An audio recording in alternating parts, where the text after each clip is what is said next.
I will try to visualize how a reflexive trigger on a falling star works so you can understand it a little bit better. So, when I play falling star, my opponent can respond to me playing falling star before I actually do something with the card itself. That's the first window of opportunity that opens the chain.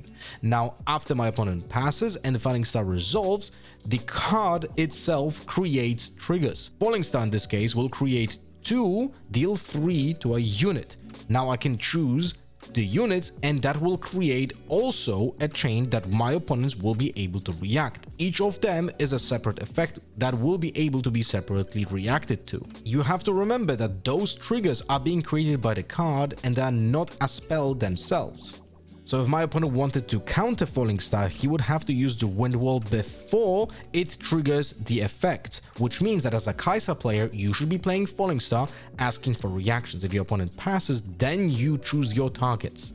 This also creates another form of interaction where, for example, if I play an Ekafian Rain or a Falling Star and my opponent in response to my casts uses a retreat on his own unit, then I will have, upon resolution of my Falling Star or Ekafian Rain, target units on the board. Now, if I have, for example, 1 unit, then I have to target it the amount of times that Falling Star or Ekafian Rain requires me to.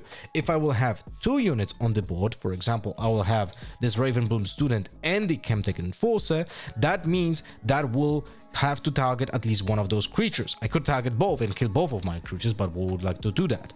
Also remember that Student will only trigger upon the play of a spell, not upon resolution of the reflexive triggers. So even though Ekafian Rain will deal it 6 times, it will only trigger Student once.